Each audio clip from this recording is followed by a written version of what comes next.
जी, बिस्मिल्लाहिर्रहमानिर्रहीम। I hope so कि आप सब खैरियत से होंगे, जहाँ पे भी होंगे बेहतरीन होंगे। आज हमारा ये जो सेकंड ईयर की फ़िज़िक्स का जो एक लेक्चर नंबर 2 है वो हम अपलोड करेंगे और डिटेल में डिस्कस करेंगे कि कूलम्स लॉ, जब हमने डिस्कशन स्टार्ट की थी सेकंड ईयर की फ़िज़िक्स का बिल्कुल आगाज़, और ये मैं आपसे पहले भी जैसे डिस्कस किया था कि ये जो सेकंड ईयर की फ़िज़िक्स है ये इलेक्ट्रिसिटी मैग्नेटिज़्म के जो बुनियादी कॉन्सेप्ट्स हैं उसके लिहाज से ये लेक्चर आपको बहुत ज़्यादा इंशाल्लाह फ़ायदेमंद होंगे। और यही बुनियादी कॉन्सेप्ट्स आपके इस लेवल पे बनेंगे। अदरवाइज़ जैसे आप बड़ी क्लासेस में जाएंगे तो वहाँ कॉन्सेप्ट बनाने में मुश्किल होती है। वहाँ पे फिर वो यही होता है कि इधर से कट किया, इधर से कॉपी किया, इधर से पेस्ट कर दिया। तो बुनियादी जो कॉन्सेप्ट्स हैं वो second year, first year second year की जो क्लास है इसमें जो बुनियादी कॉन्सेप्ट्स हैं वो बहुत आसानी के साथ आप बना सकते हैं इन लेक्चर्स को सुनने के बाद। आपने करना क्या है, आपने इनको लाइक करना है, सब्सक्राइब करना है और शेयर करना है ज़्यादा से ज़्यादा। और आपको कोई चीज़ अगर क्वेश्चन किसी बात की नहीं समझ लगी, कोई प्रॉब्लम, कोई न्यूमेरिकल, कोई शॉर्ट क्वेश्चन, उसको लाजमी मेंशन करें कमेंट सेक्शन के अंदर। इंशाल्लाह ताला उसको एड्रेस किया जाएगा और आपका जवाब देने की पूरी इंशाल्लाह ताला कोशिश की जाएगी। अच्छा, तो हम बात करते हैं कूलम्स लॉ। इससे पहले आपको मैं बताना चलूँ, मैंने लास्ट लेक्चर में चार्ज को डिस्कस किया था कि चार्ज क्या होता है। चार्ज जो है वो मैटर की एक फंडामेंटल प्रॉपर्टी है। आपकी बुक इसको डिफाइन करती है intrinsic property of the matter. When we say intrinsic, इसका मतलब है कि one of the most basic, यानी which follow some conservation law, जो लाजमी कोई कंजर्वेशन लॉ जो है वो उसको फॉलो करे।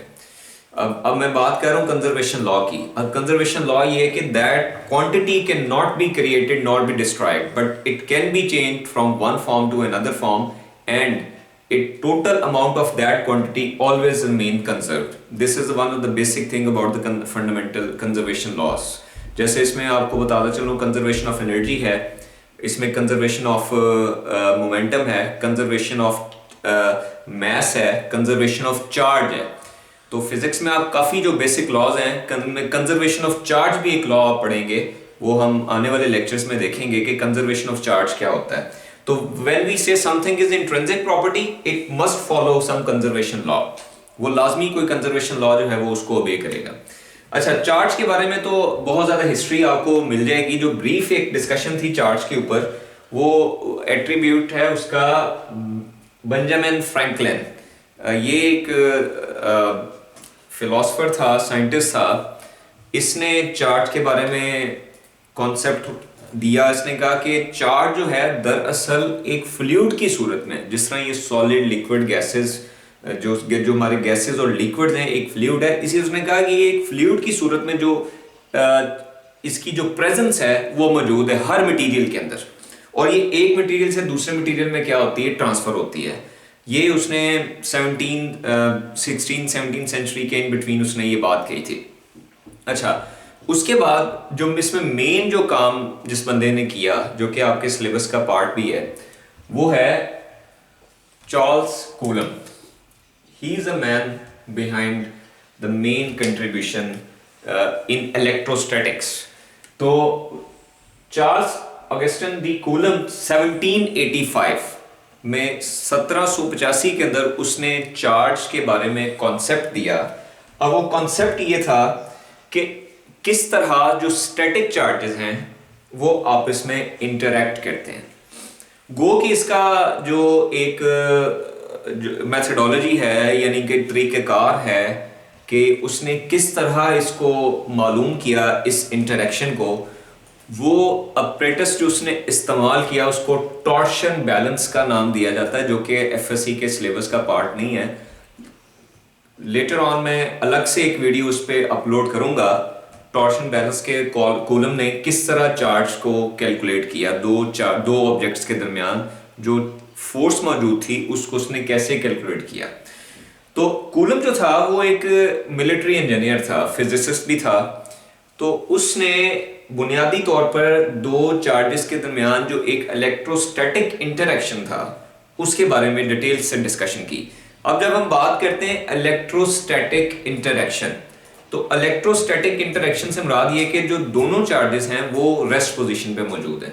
अब चार्ज का आप सबको पता चल गया होगा कि मैटर की एक ऐसी इंट्रिंसिक प्रॉपर्टी है जिसमें मैटर जो है वो अपनी किसी दूसरे मैटर के साथ इंटरैक्ट करने की सलाहियत रखता है।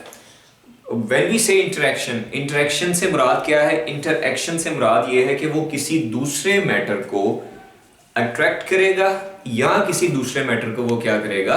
रिपेल करेगा। So this is a thing behind the logical reasoning कि वो व्हेन यू से intrinsic property because of which matter can interact with other matter, when you say I am using the word interaction।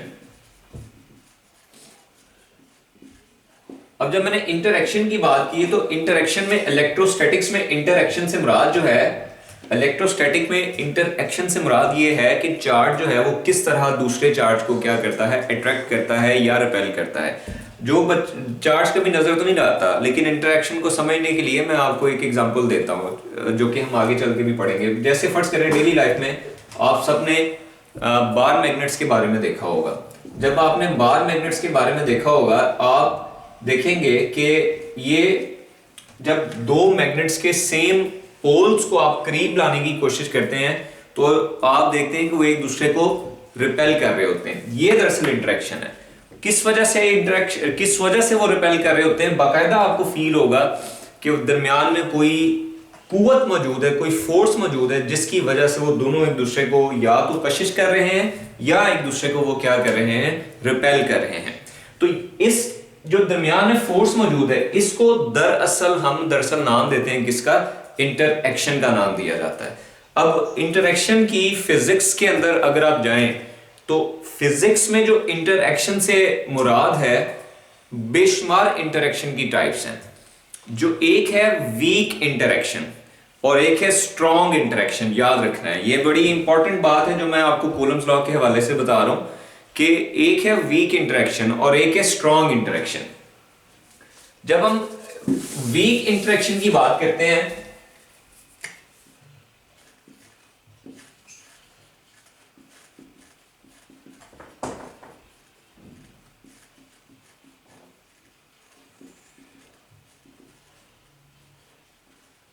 इस level पे सिर्फ आपने बस याद रखना है कि when we talk about weak interaction, जब हम वीक इंटरएक्शन की बात करते हैं तो वीक इंटरएक्शन में जो चार्जेस होते हैं वो हम सपोज करते हैं कि वो आउटर स्पेस के अंदर मौजूद है। वो न्यूक्लियस के इनसाइड की हम बात नहीं कर रहे, हम न्यूक्लियस की बाउंड्री की बात नहीं कर रहे। एक इंटरएक्शन न्यूक्लियस की बाउंड्री के अंदर भी होता है। जैसे मैं मिसाल दे दूं कि जी न्यूक्लियस है, न्यूक्लियस के अंदर प्रोटॉन न्यूट्रॉन मौजूद हैं, बाहर इलेक्ट्रॉन्स हैं। अब ये जो न्यूक्लियस के अंदर प्रोटॉन न्यूट्रॉन और जो और पार्टिकल्स न्यूट्रॉन जो मौजूद हैं न्यूक्लियस के अंदर जो आपस में वो भी चार्जेस हैं, वो भी आपस में इंटरेक्ट कर रहे हैं। तो लिहाजा ये जो न्यूक्लियस के अंदर का इंटरेक्शन मौजूद होगा ये एक स्ट्रॉन्ग इंटरेक्शन होगा। अब स्ट्रॉन्ग इंटरेक्शन जो है ये हम लास्ट वाले चैप्टर्स में जाके पढ़ेंगे न्यूक्लियर फिजिक्स के अंदर। हम अभी इसको लेकिन आपको बताते चलूं कि जब हम इंटरेक्शन की बात करते हैं इंटरेक्शन से जो मुराद है वो फोर्सेस है जिसकी वजह से जो चार्जेस हैं वो आपस में अट्रैक्ट करते हैं या रिपेल करते हैं या कोई और में मैकेनिज्म मौजूद है कि किस तरह स्पेस के अंदर अगर दो चार्जेस को रख दिया जाए तो जो दरमियान में फोर्स मौजूद है उसका जो इन्हिसार है वो किन बातों पर होगा। तो ये हमने डिटेल में डिस्कशन करनी है। बाकी ये कह देना बड़ा सिंपल सा एक स्टेटमेंट है कि दो चार्ज के दरमियान फोर्स जो है वो ये है, इनके दरमियान डिस्टेंस ये है तो वो ये होगा। लेकिन हम इस तरह नहीं इसको समझने जा रहे, हम इसको इस तरह समझने जा रहे हैं कि what the interaction actually does mean, कि इंटरएक्शन का असल में मतलब क्या है।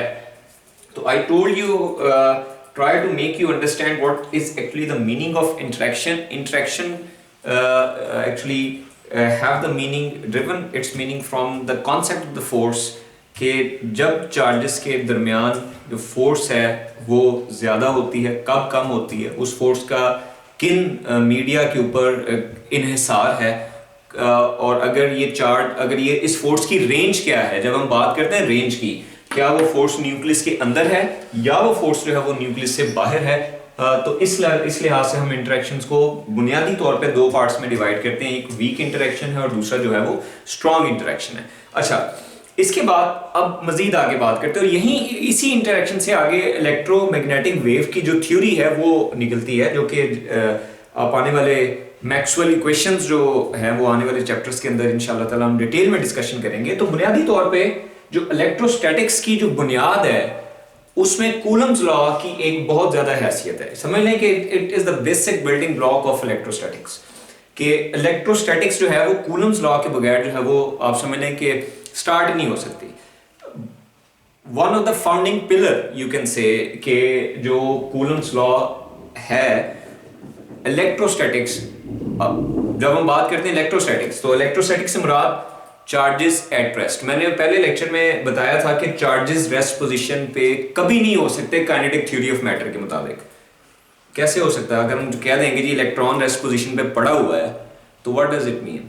इसका मतलब है कि काइनेटिक थ्योरी ऑफ मैटर जो है वो फेल हो जाती है यहाँ पे, क्योंकि काइनेटिक थ्योरी ऑफ मैटर ये कहती है कि matter always in state of motion, matter हर वक्त स्टेट ऑफ वाइब्रेशन में रहता है। लेकिन किस तरह हम ये कह सकते हैं चार्जेस, तो मैंने उसमें ये बताया था कि चार्जेस रेस्ट पोजीशन पे होते हैं किस वक्त? जब चार्जेस क्या होते हैं, रिलेटिवली रेस्ट में हो सकते हैं, किसी फ्रेम के लिहाज से चार्जेस रेस्ट पोजीशन में हो सकते हैं, तो हम उन्हीं रेस्ट चार्जेस की बात कर रहे हैं। एक बात। दूसरी बात, चार्जेस जो है वो मूव भी कर सकते हैं। जब चार्जेस मूव करते हैं तो वो इलेक्ट्रोस्टैटिक्स नहीं रहती, वो इलेक्ट्रोडायनामिक्स बन जाती है, जो कि हमारा अगला चैप्टर है जिसमें हम करंट इलेक्ट्रिसिटी की बात करेंगे। तो अगेन मैं बताता चलूं, when charges are relatively supposed to be at rest, we are actually in the domain of electrostatics, and when the charges are moving with some uniform velocity or with some acceleration, we are actually in domain of electrodynamics। तो यहाँ पे इस chapter के अंदर हम सिर्फ simple charges की बात करेंगे, जो चार्जेस रेस्ट पोजीशन में है और किसके लिहाज से रेस्ट पोजीशन में है, रिलेटिवली रेस्ट पोजीशन में है। तो ये कूलम्स लॉ के ऊपर एक डिस्कशन थी। उसके अलावा कूलम लॉ की एक और बड़ी अहम बात है कि कूलम लॉ सिर्फ और सिर्फ जो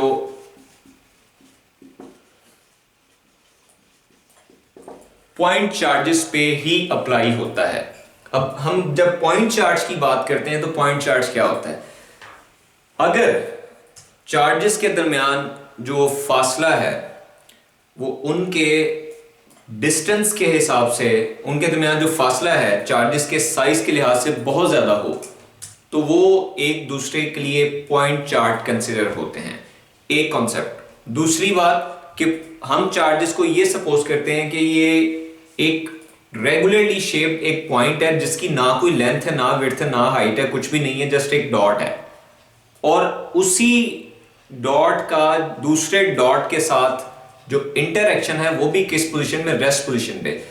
तो उनके दरमियान जो फासला है वो उनके साइजेस के लिहाज से बहुत ज्यादा है, लिहाजा वो दोनों एक दूसरे के लिए क्या कंसिडर होते हैं, दोनों एक दूसरे के लिए पॉइंट कंसिडर होते हैं। तो पॉइंट चार्जेस का क्या कॉन्सेप्ट है? तो ये कूलम लॉ की एक one of the basic limitation है कि कूलम लॉ पॉइंट चार्जेस के ऊपर ही वैलिड होता है।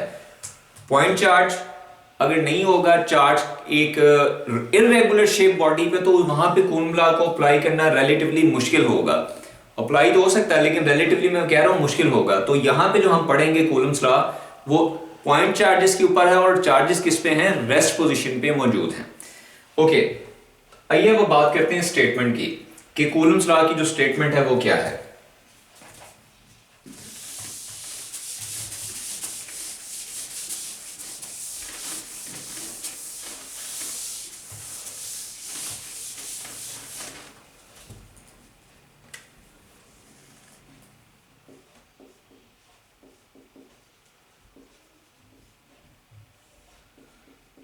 The force of attraction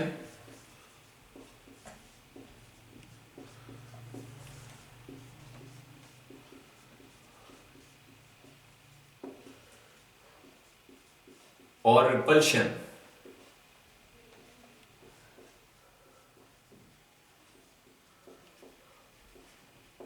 between 2 point charges is directly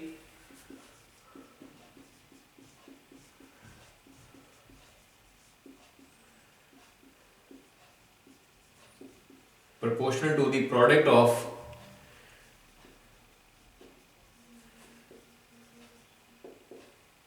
their magnitudes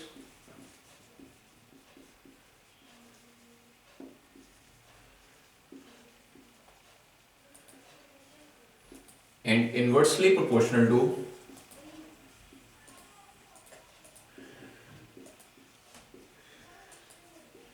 square of distance between them.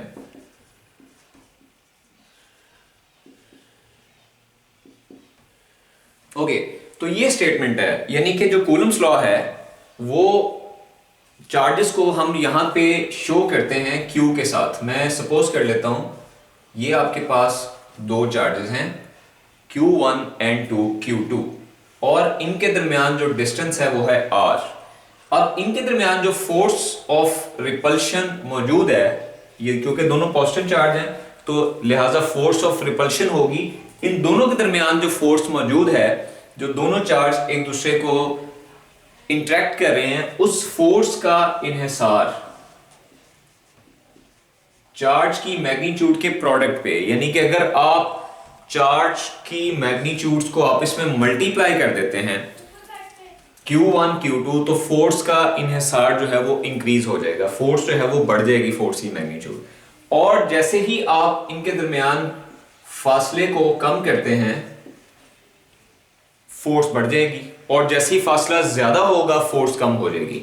तो स्टेटमेंट के मुताबिक directly proportional to product of their magnitudes, यानी कि जो फोर्स है वो चार्जेस के मैग्नीट्यूड के प्रोडक्ट के डायरेक्टली प्रोपोर्शनल है और फोर्स उनके दरमियान जो है, जो फासला मौजूद है दोनों चार्जेस के दरमियान, उसके क्या है, इनवर्सली प्रोपोर्शनल है। तो ये है स्टेटमेंट और मैंने इस स्टेटमेंट को मैथमेटिकल फॉर्म के अंदर लिख दिया है, यानी कि F directly proportional to Q1 Q2 and F inversely proportional to R square. अब इसमें बात सिंपल है कि सिंपल ये R के नहीं, R के स्क्वायर के इनवर्सली प्रोपोर्शनल है।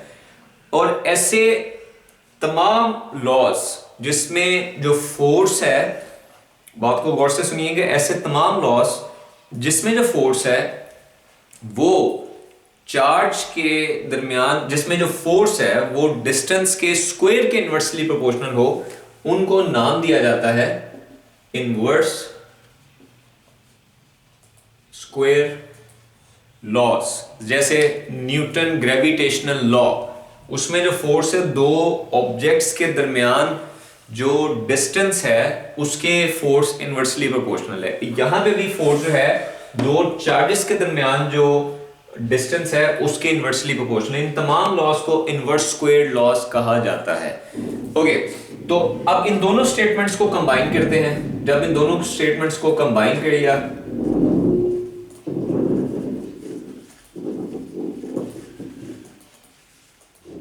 जब इन दोनों स्टेटमेंट्स को कंबाइन किया तो F directly proportional to Q1 Q2 over R square, यानी कि आपने इन दोनों स्टेटमेंट्स को कंबाइन कर लिया तो Q1 Q2 over R square. अब इसको जब आप रिप्लेस करेंगे तो आपके पास एक कांस्टेंट आ जाएगा K, F is equal to K Q1 Q2 over R square. यहां पे जो K है, इस K का नाम है कूलम्स कांस्टेंट और ये Coulomb's constant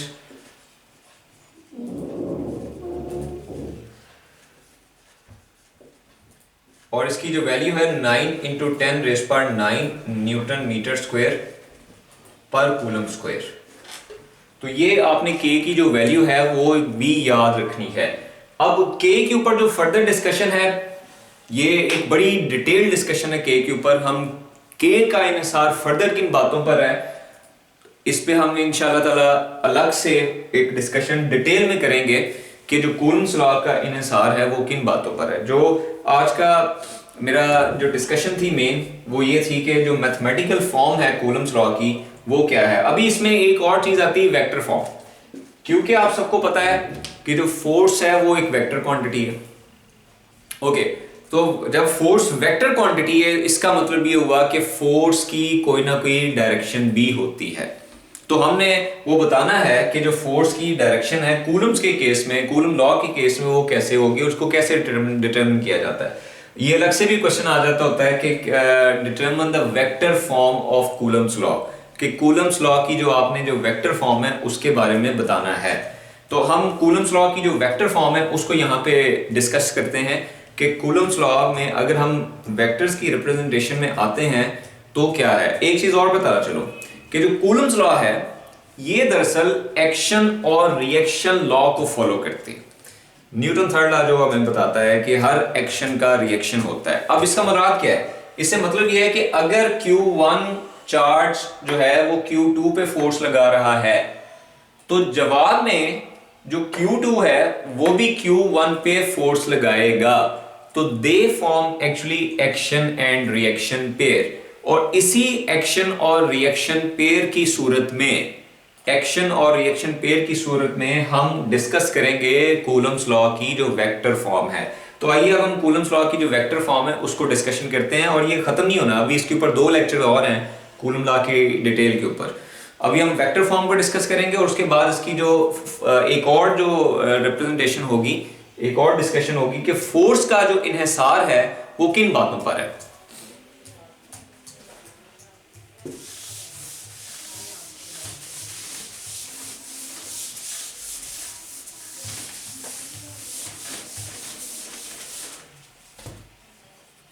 okay, vector form of Coulomb's law.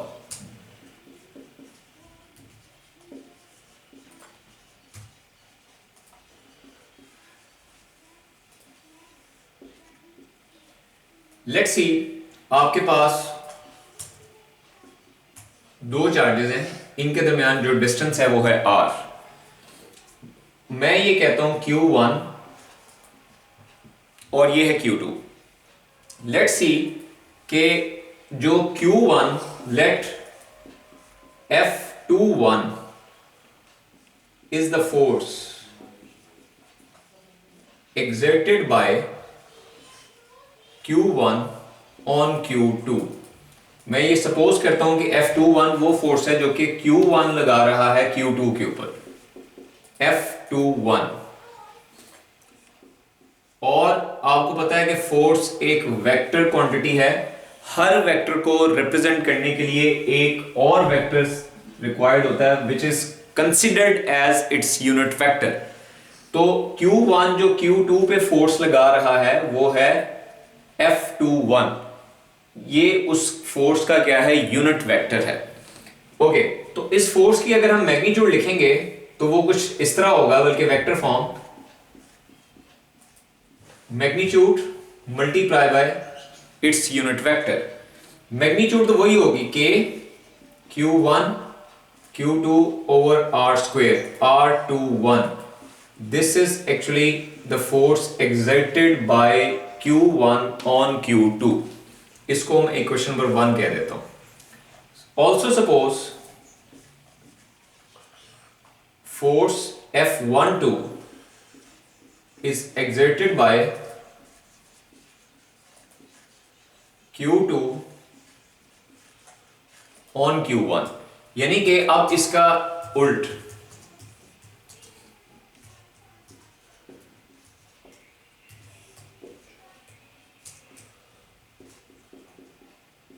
F12 R12। अब जो Q2 फोर्स लगा रहा है Q1 पे वो इस फोर्स का क्या है, ऑपोजिट है।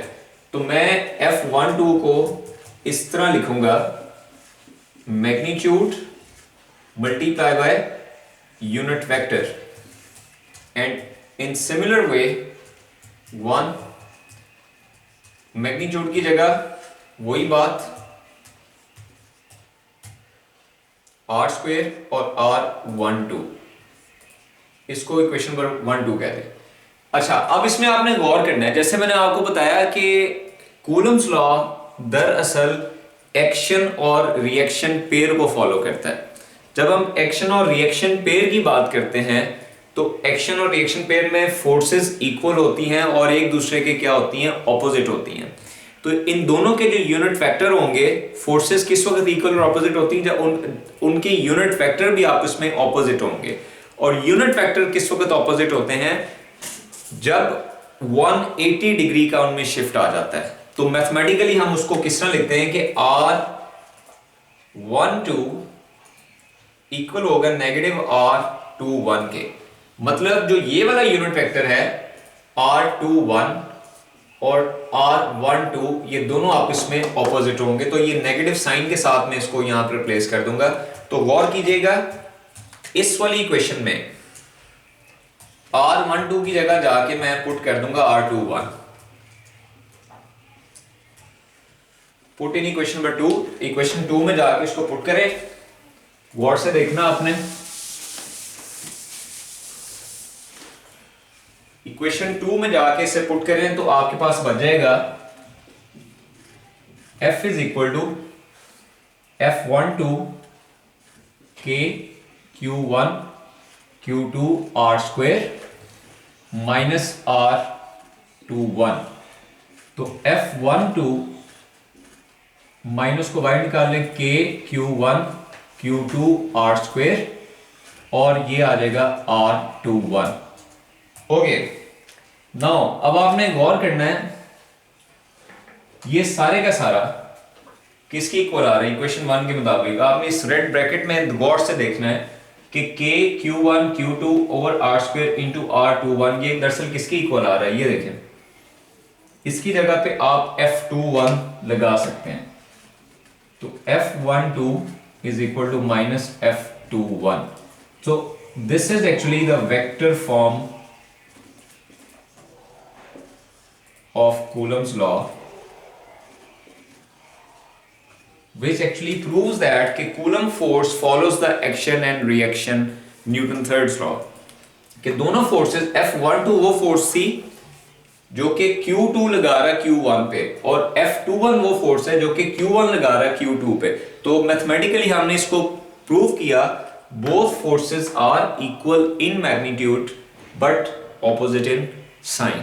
सो व्हाट डज इट मीन, इसका मतलब ये हुआ कि to every action there is a reaction. तो एक इसमें ये भी बात याद रखिएगा कि एक्शन और रिएक्शन के लिए एटलीस्ट 2 बॉडीज का होना जरूरी है। सिंगल बॉडी कभी भी एक्शन रिएक्शन टेक प्लेस नहीं हो सकता। तो at least there must be a couple of bodies if action and reaction phenomena need to take place. तो यानी कि एक ऑब्जेक्ट एक्ट करेगा, एक्ट क्या है, एक्ट भी एक फोर्स होता है, रिएक्ट भी एक फोर्स है। तो दोनों फोर्सेस इक्वल हैं और ऑपोजिट हैं डायरेक्शन के अंदर। सो ये था हमारा आज का कंप्लीट। अब ये खत्म नहीं हुआ, अब अगले लेक्चर में हमने देखना है कि कूलम्स लॉ और जो न्यूटन ग्रेविटेशनल लॉ है, इन दोनों में क्या फर्क है, कि what is the difference between Coulomb's law and Newton gravitational law, दोनों में क्या फर्क आता है और दोनों में यूनिक फीचर्स क्या हैं जो इन दोनों को, हालांकि दोनों इनवर्स स्क्वायर लॉज हैं, लेकिन दोनों में एक बुनियादी डिफरेंस है जो मैं आपको अगले लेक्चर में बताऊंगा कि दोनों फोर्सेस, ग्रेविटेशनल फोर्स में और coulomb electrostatic force of repulsion में या अट्रैक्शन में जो एक मेन डिफरेंस है वो क्या है। अगर किसी को पता है तो कमेंट्स में जवाब देने की कोशिश करनी है।